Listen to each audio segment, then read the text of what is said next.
Poetry is often treated as something meant only for heavy textbooks, but if you listen closely, you can hear it right now in the rhythmic heartbeat of Ugandan life.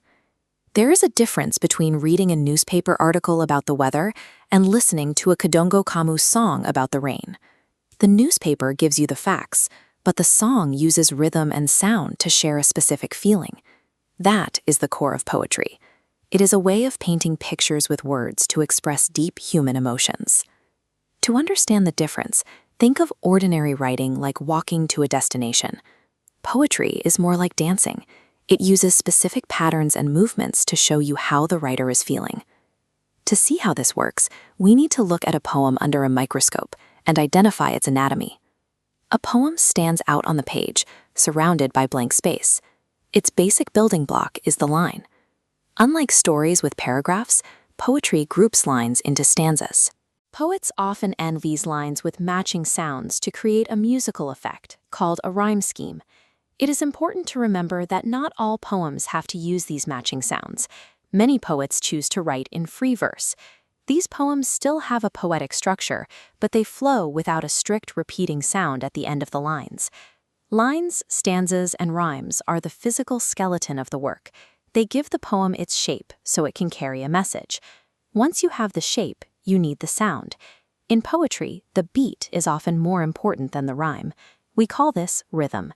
If we read the sentence on the screen normally, it's just a statement.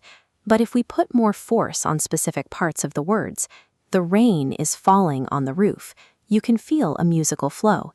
African poetry often uses this technique to mimic the natural, rolling songs of our speech and the steady strike of traditional drumming. This rhythm creates a physical pulse. It guides your energy as you read and helps the poet emphasize the most important words. To help you see what they are feeling, poets use imagery.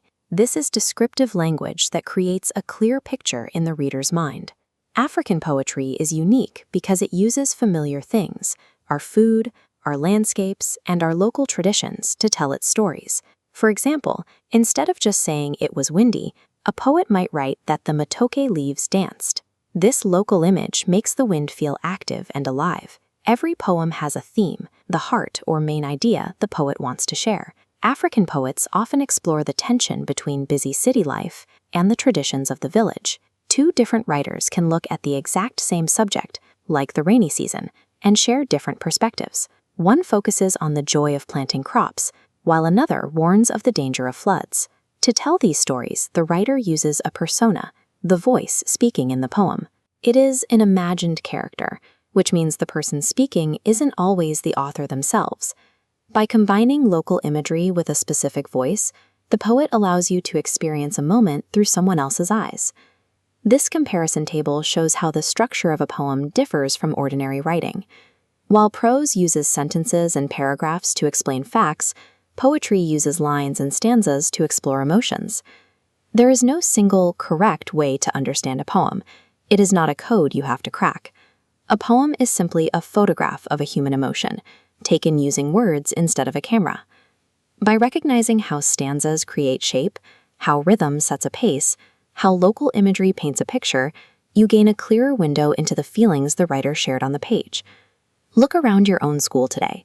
If you had to describe the feeling of the courtyard in just 4 lines, what kind of local imagery would you use?